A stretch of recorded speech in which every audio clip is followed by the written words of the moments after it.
Hello everyone, मैं हूं Usha. Welcome to देसी मार्टिनी। देखिए, देसी मार्टिनी की टीम एक बार फिर ले आई है आप सभी के लिए बिग बॉस की 5 बड़ी हाईलाइट। तो मेरे साथ इस वक्त है महिमा, और हम दोनों आज आपको बताने वाले हैं कि कल की रात, कल के एपिसोड में बिग बॉस में क्या खास हुआ। तो सबसे पहले शुरुआत करेंगी महिमा।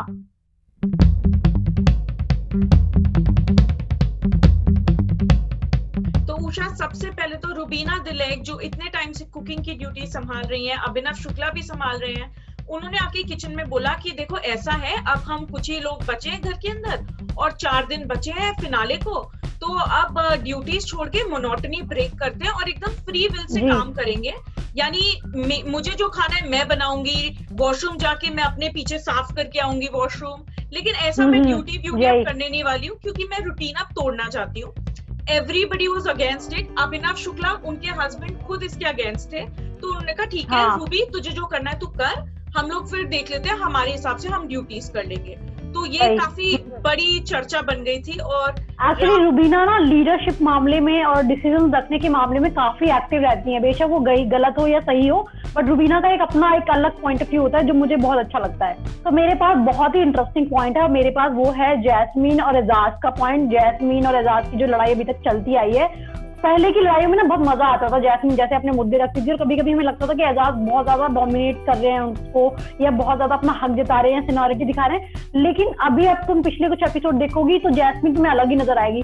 अगर आपने पिछला एपिसोड देखा हो महिमा, तो देखा होगा कि ये शार्क टास्क शुरू होने से पहले जैस्मीन ने राहुल के पास जाके, एजाज के पास जाके उनसे माफी मांगी और एजाज को बड़े स्वीटली बोला, एजाज मैं कब आपको डिसरिस्पेक्ट करती हूँ, मैंने कब आपको अपशब्द कहे हैं। लेकिन सेम कुछ ही देर बाद जब जैस्मीन को लड़ना होता है, जब वो अपने मूड में होती है लड़ने के, तो वो सिर्फ एजाज को ही टारगेट करती हैं। तो मुझे समझ में नहीं आ रहा कि कौन सी जैस्मीन सही है और कौन सी गलत है, क्योंकि जैस्मीन जब तुरंत लड़ने के लिए तैयार हो जाती है, तुरंत वो बोलती है कि मैं आपको रिस्पेक्ट ही नहीं करती हूँ, तो वो थोड़ा सा कंफ्यूजन क्रिएट करता है। या तो आप लड़ो और हक से बोलो कि हाँ मैं लड़ती हूँ, लेकिन यहाँ से आप ये दिखाओ कि नहीं नहीं, आप तो बहुत सीनियर हो, मैं तो आपकी बहुत रिस्पेक्ट करती हूँ।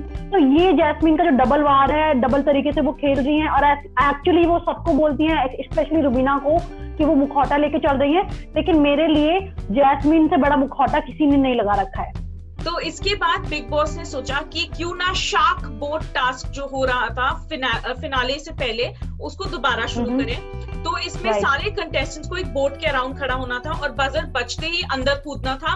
म्यूजिकल चेयर्स टाइप था, जो एंड में बच गया उसको ट्राई करना है कि कन्विंस करें कोई उसको अपनी चेयर दे, नहीं तो वो आउट, फिनाले की रेस से काइंड ऑफ बाहर हो जाएंगे, सेकंड फाइनलिस्ट नहीं बन पाएंगे। तो सबसे पहले राउंड में तो रुबीना रह गई बिना चेयर के। उन्होंने बहुत आर्ग्यूमेंट्स की, उनकी और राहुल की बहुत एंटरटेनिंग फाइट्स भी हुई। उन्होंने राहुल को दोनों की फाइट मुझे देखने में भी मजा आता है, जिस तरीके से रुबीना अपना पॉइंट रखती है और जिस तरीके से राहुल रिएक्ट करते हैं। जैसे राहुल को जो भी अपशब्द बोलने होते हैं या जो भी नेगेटिव चीजें बोलनी होती है वो बोल जाते हैं। जैसे उनको बोल देते हैं कि तुम जैस्मीन असली नागिन नहीं है, असली नागिन तो रुबीना है, क्योंकि वो हर वक्त जहर उगलती हैं। तो इस टाइप का जो टॉन्ट वो मारते हैं, मैं इसको सही नहीं कहूंगी, क्योंकि वो ये बहुत ज्यादा किसी को अंदर तक हिला सकते हैं, ये इतने गलत शब्द होते हैं। लेकिन रुबीना जिस तरीके से, जिस क्लासी वे में ऐसी चीजों को डील करती हैं, वो काफी मेरे ख्याल से तारीफ के काबिल हैं।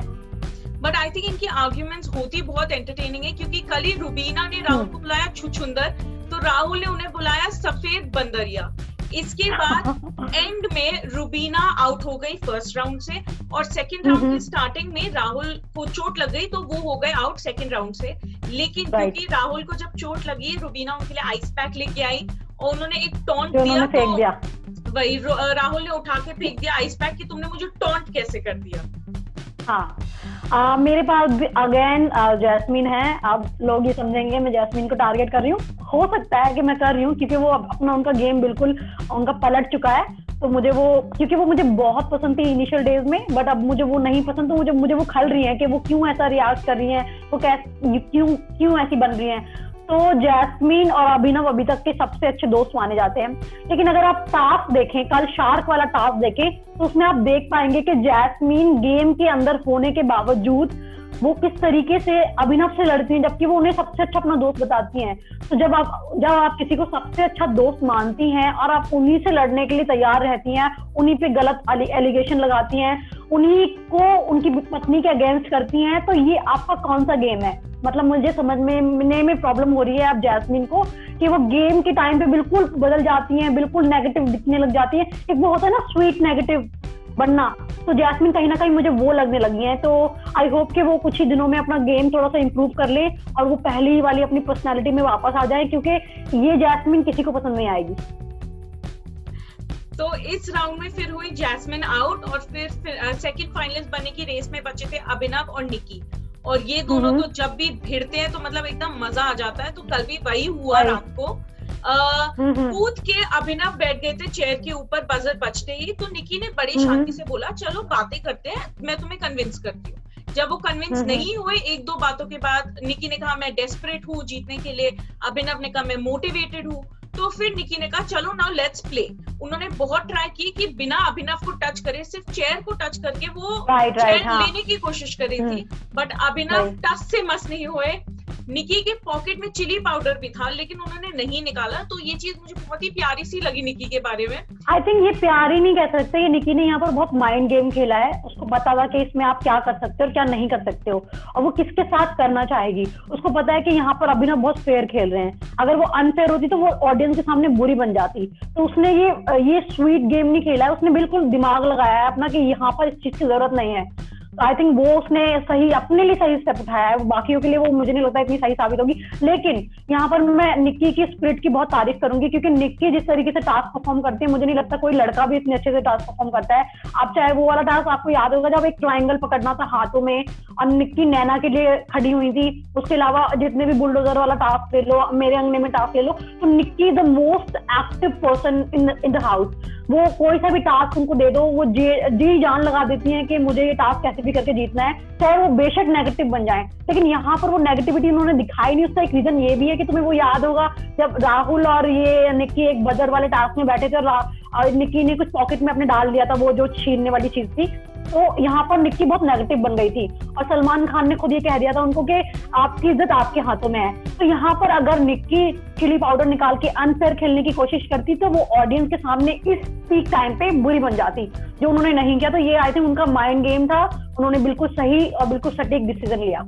नहीं उषा, आई रियली थिंक वो बहुत ज्यादा स्वीट और एंडियरिंग है, क्योंकि इन दी एंड भी उन्होंने कहा मैं चिली पाउडर निकाल सकती थी, मैंने इसलिए नहीं निकाला क्योंकि अभिनव का दिल बहुत साफ है और वो जैसे भी है मुझे उन पर अब तरस आने लगा है। तो एंड में जीते अभिनव शुक्ला, लेकिन पूरे के पूरे घर ने इंक्लूडिंग रुबीना एंड अभिनव ने निकी की एकदम तारीफ इतनी ज्यादा कर दी, तारीफों के पुल बांध दिए कि आप इतनी ज्यादा स्ट्रॉन्ग हो, इससे ज्यादा स्ट्रॉन्ग कोई है ही नहीं घर पे कि ये इतनी स्पिरिट के साथ गेम खेलती है। एक्चुअली वो स्ट्रॉन्ग लड़की है। आई थिंक टास्क की जहां बात आएगी तो निक्की सबको पछाड़ देगी। तो एंड में बने फाइनली अभिनव शुक्ला घर के दूसरे फिनाले आफ्टर एजाज खान।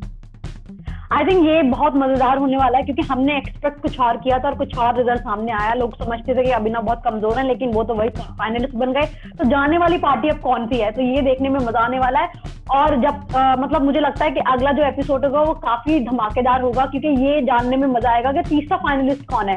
तो ये थी बिग बॉस से जुड़ी 5 बड़ी हाईलाइट। बाकी खबरों के लिए जुड़े रहिए देसी मार्टिनी के साथ। हम आपके लिए लाते रहेंगे एंटरटेनमेंट जगत की सभी बड़ी खबरें।